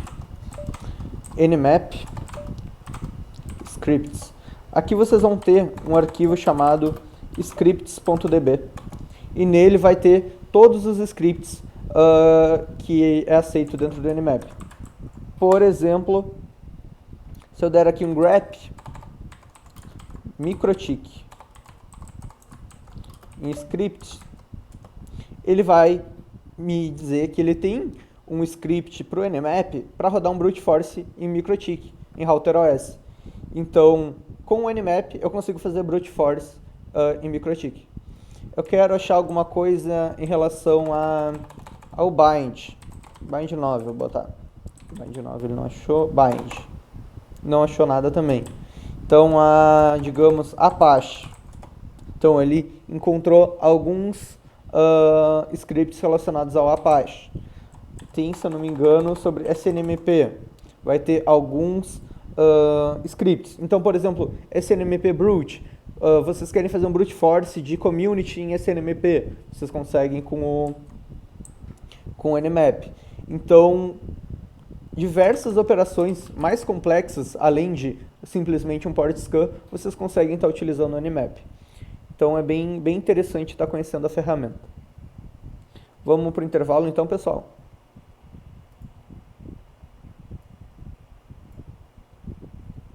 Vou pausar a gravação. Como é que está se comportando aí, Marcos? Então, retomando agora a gravação.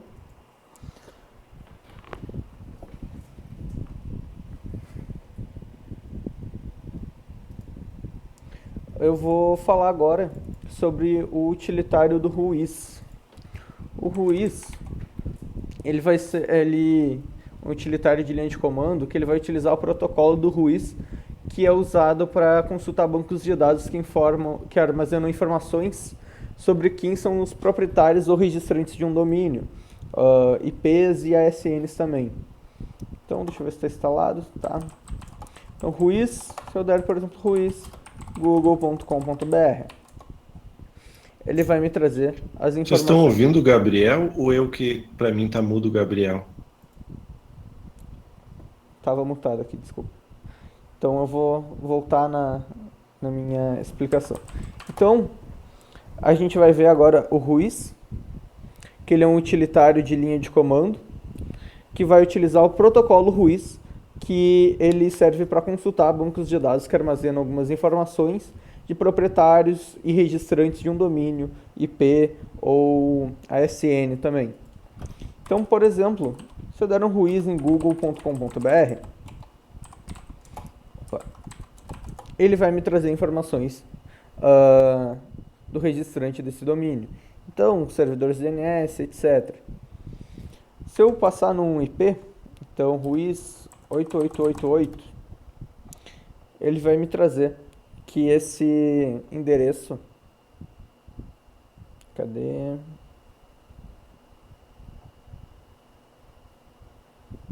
É que ele traz aqui num formato meio complicado.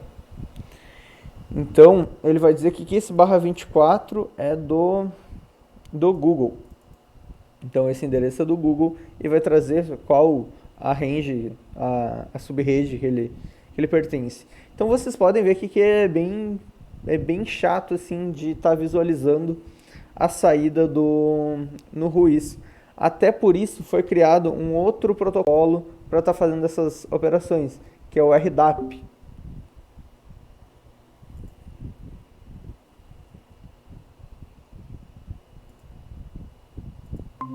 Acho que caiu minha internet aqui. Caiu. Caiu mesmo. Gabriel caiu, hein? Ele caiu, mas já voltou. Ô, Rude, bloquearam a internet dele. Eu não Eu parei falei que isso. Eu falei que o comando que eu mandei ele rodar ia derrubar ele. Não, eu fui clicar numa aba aqui do navegador e... Vocês estão vendo minha tela? Então, Sim. o RDAP, o Ruiz, ele traz algumas informações e pode ver que ele é meio ruim a saída e está entendendo tudo isso aqui dentro. Então, por isso foi criado o protocolo RDAP. Então, eu já vou mostrar para vocês aqui, para quem não conhece. Então, RDAP, se vocês botarem RDAP, client.rdap.org e colocarem, por exemplo, um IP, colocar aqui 8.8.8.8, ele vai fazer essa consulta via RDAP e a saída dele é muito mais limpa. Inclusive, o protocolo RDAP por si, ele é uma saída JSON. Então, se vocês vierem aqui em registro br/rdap,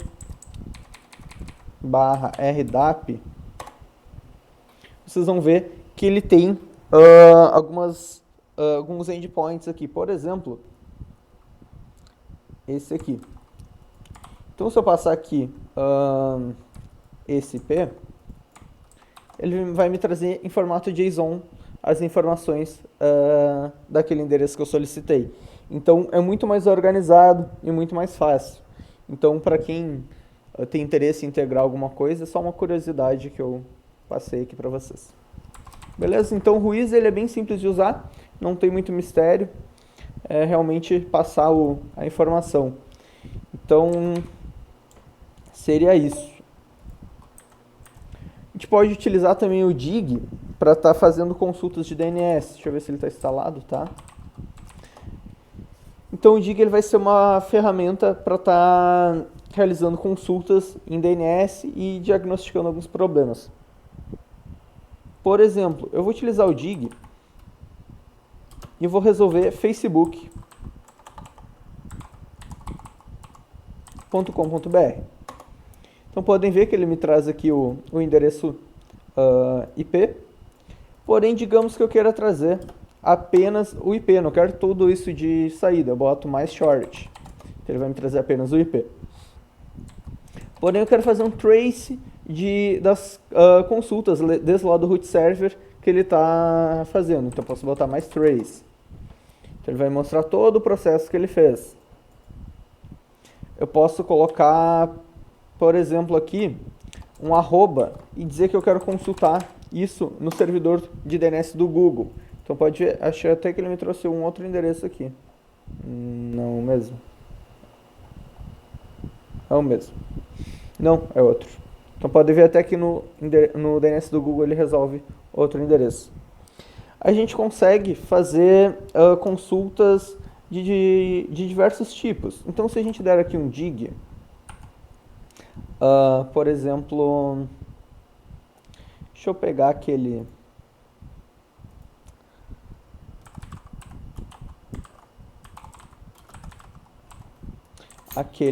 exemplo de domínio.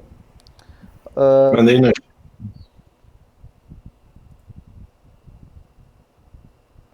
É que eu não queria fazer no último ali, eu vou fazer no primeiro. É isso que eu estava procurando, o Zone Transfer.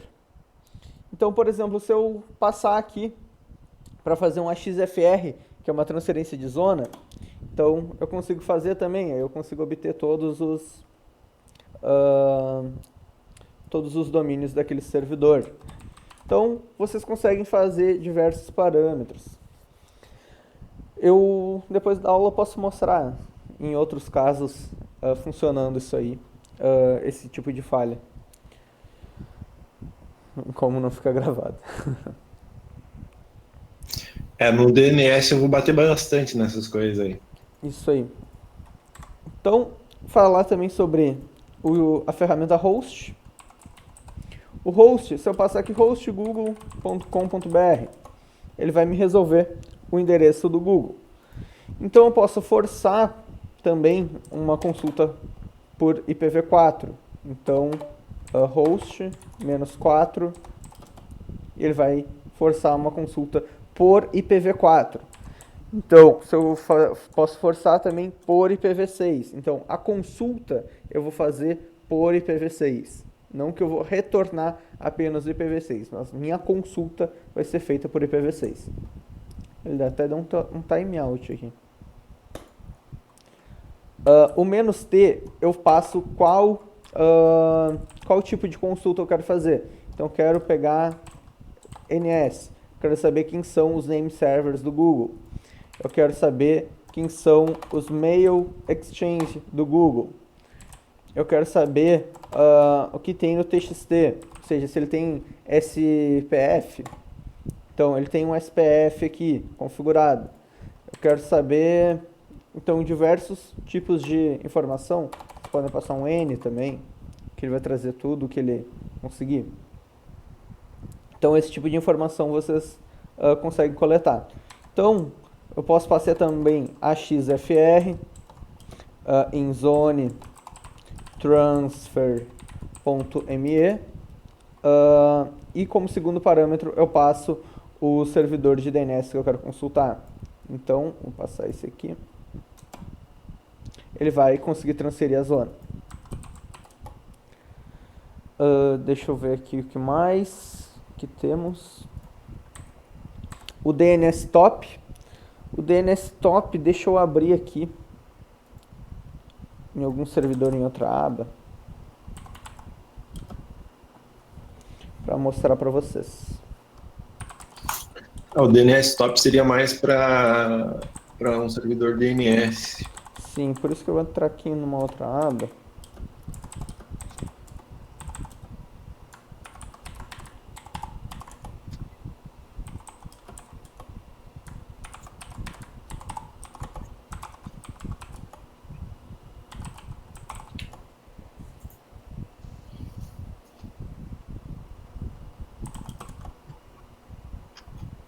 Dá pra mostrar o nosso aqui, né, Rudi?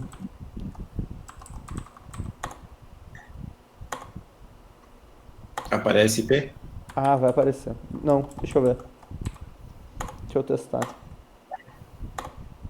Acho que vai aparecer os IPs de quem que estão sendo resolvidos, não de quem está resolvendo. Deixa eu ver. Mas tem a opção que mostra, né? Tem. Deixa eu conferir aqui o que dá para mostrar. IPA. Então vai ser DNS top -i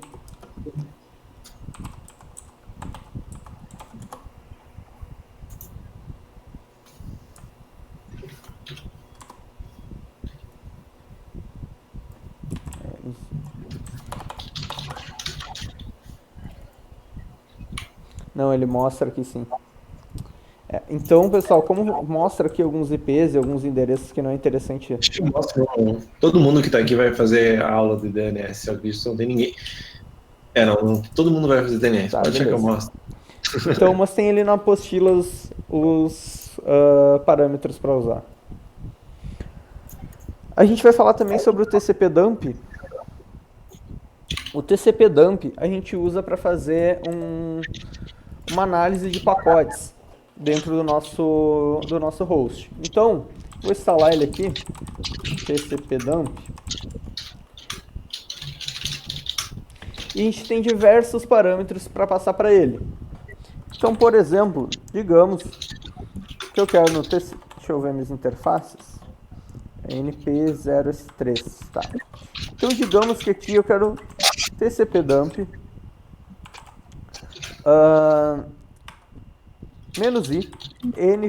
enp0s3 e eu quero ver apenas o que for ICMP. Então ele está escutando. Eu vou fazer um ping 192.168.10.60. Então podem ver agora que ele está me mostrando os pacotes chegando nessa interface. Digamos que eu queira capturar a comunicação com destino à porta. Deixa eu ver aqui qual porta eu coloquei na SSH.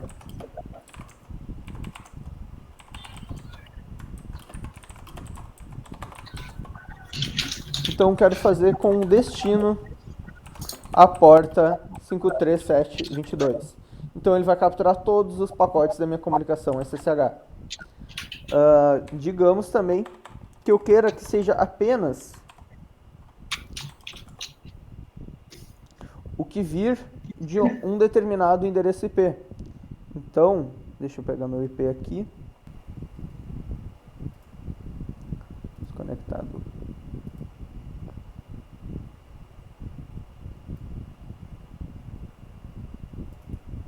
Então, vou passar o source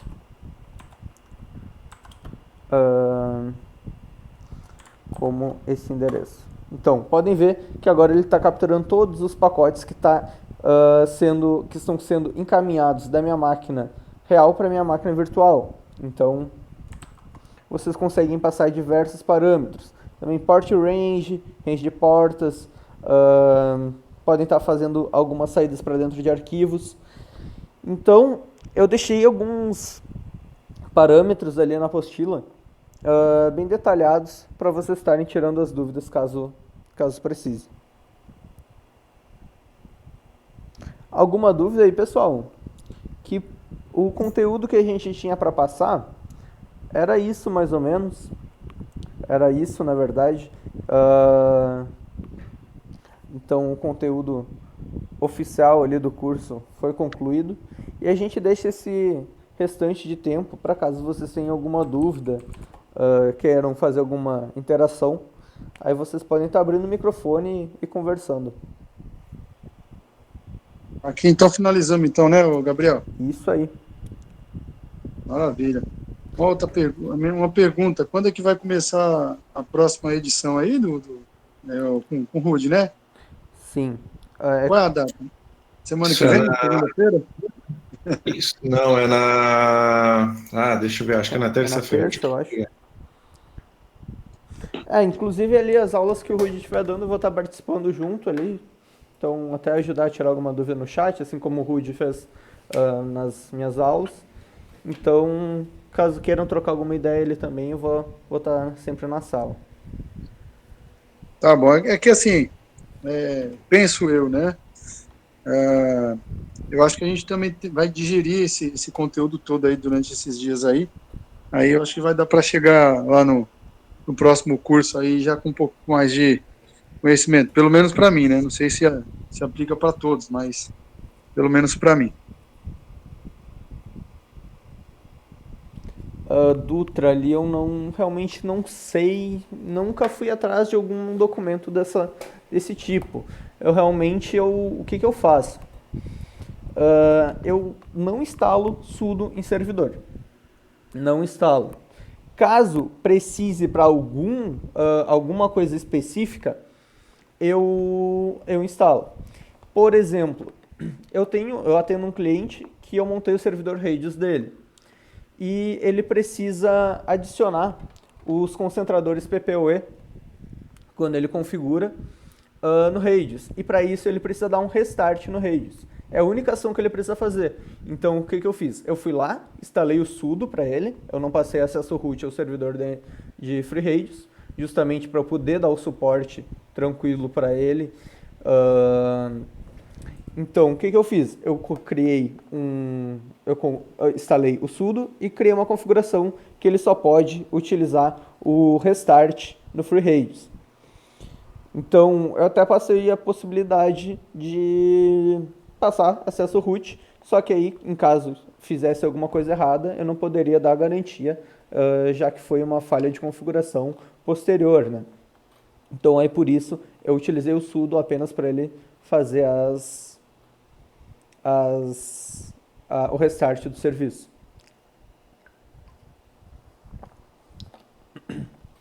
Aí vai realmente de tu entender a necessidade do cenário. Então, precisa simplesmente dar um restart no Radius. Então, passa o... Sim, ainda está gravando, Aires. Enquanto for tirar as dúvidas, eu vou deixar gravando. Aí depois eu paro a gravação. Gabriel, passa essa dica aqui que eu acho muito boa. Eu vou passar de novo, mas aproveita aí, ó. FZF. apt install FZF. O que é esse FZF? Tu vai gostar aí. É que tu tá acostumado a usar aquela porcaria do ZSH, né? Coloca no ponto .bash RC ali pra ele carregar.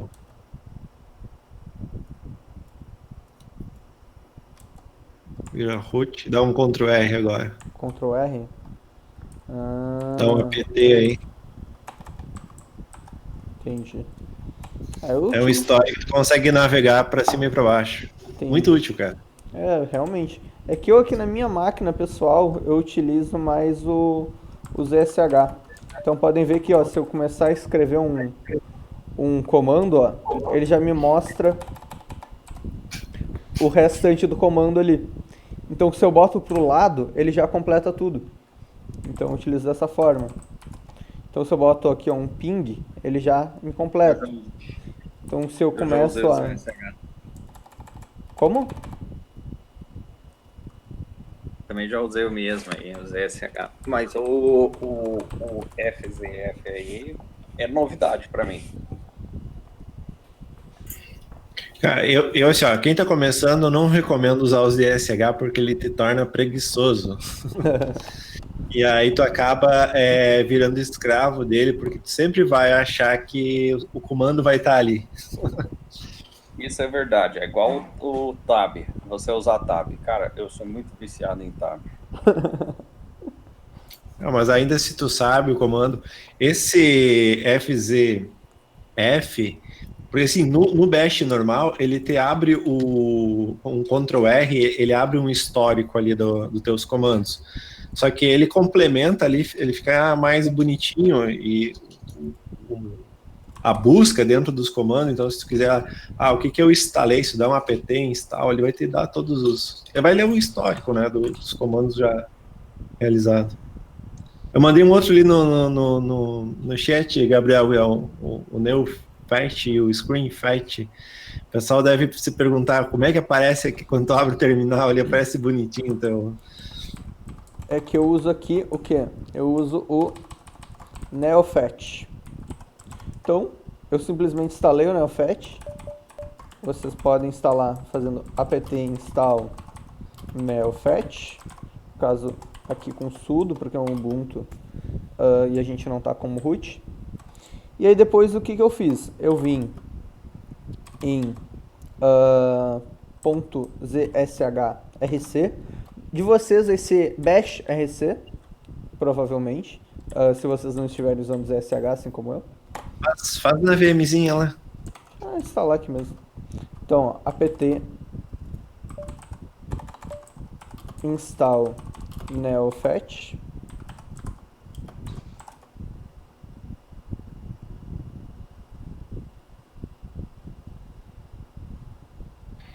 E instala o ScreenFetch também. apt install screenfetch. Vou fazer o que? Eu vou jogar o comando neofetch para dentro de .bash rc. Então adicionei ao final. Então agora, caso eu abra um novo terminal, sempre que eu abrir o terminal, ele vai rodar o bash rc e vai rodar o neofetch. No caso, eu vou editar aqui o bash rc e vou utilizar o screenfetch. Ver se dá alguma diferença. O screenfetch ele traz menos informações que o neofetch. Podem ver aqui.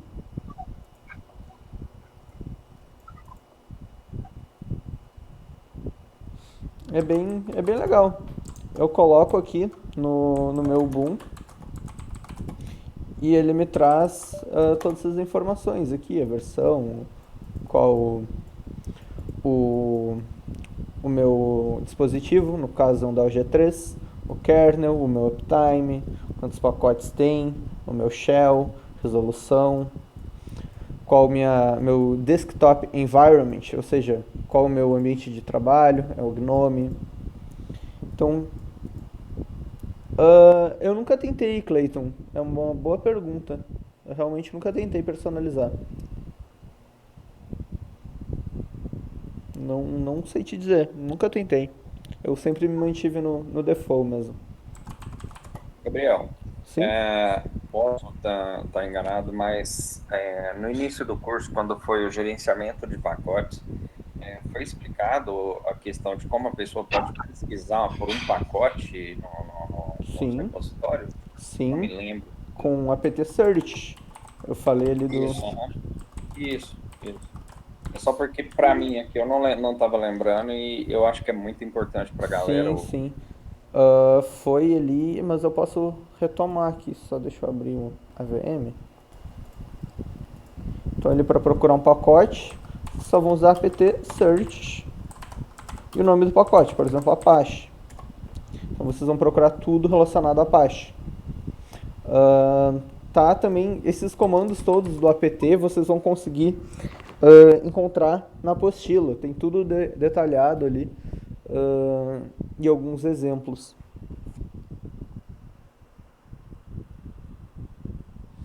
Então, Gabriel, beleza. uma dúvida Uhum. em relação ao DPKG, cara. Sim. Eu fiz a instalação aqui numa outra situação aqui. Eu instalei o Linux, o Debian na minha máquina, Uhum. né? E aí eu instalei manualmente os discos, né? Uhum. As partições, no caso, né?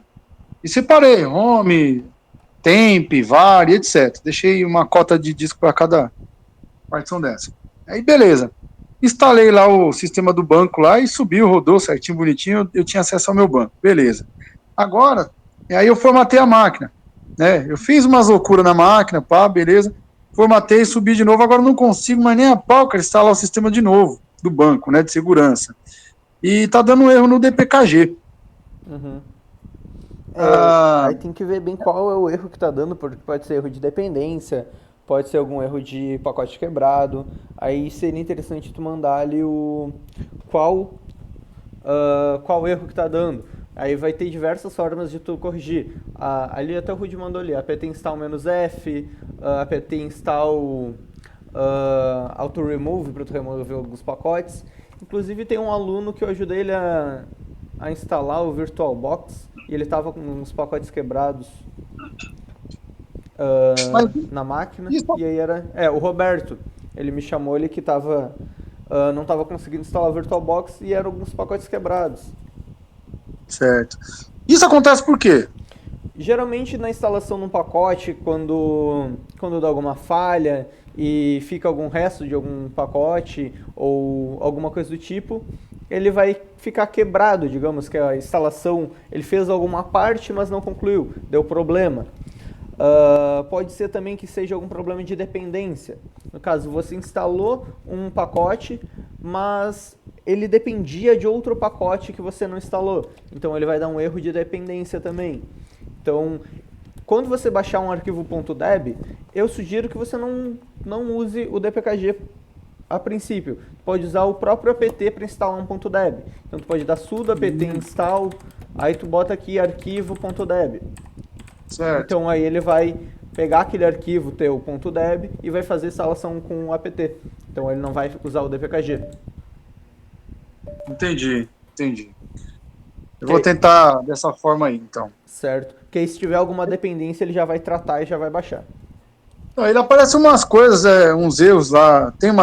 Realmente tem umas dependências lá do Daemon e uma. Meu pai do céu, como é o nome da outra? Tem 2 dependências lá. Uhum. Só que aí ele me dá um eco lá e me reporta SBIN, sabe? Uhum. E assim vai. SBIN barra user barra bin, sabe? Sim. Vai embora. Então aí o que você pode fazer? Me manda um print da tela inteira ali do terminal, no privado, quando você for fazer a instalação, que eu te auxilio a estar resolvendo esse problema. Tá joia. Beleza? Beleza. Mais alguma dúvida aí, pessoal?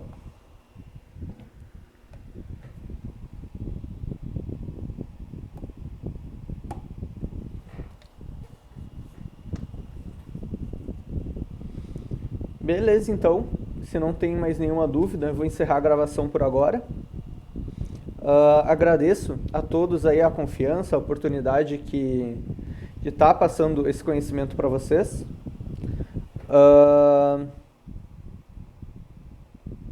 Deixa o Gabriel falar. Beleza. Então agradeço a confiança de vocês de estar dando essa oportunidade de passar o conhecimento que eu tenho, que o Rudy tem, e espero que tenha agregado bastante na vida profissional de vocês, no conhecimento de vocês. Espero que tenha sido útil esse conhecimento, que realmente me deixa bem feliz estar ajudando vocês a estar adquirindo esse conhecimento, a estarem evoluindo na vida profissional. Então, agradeço novamente a todos e estou encerrando a gravação.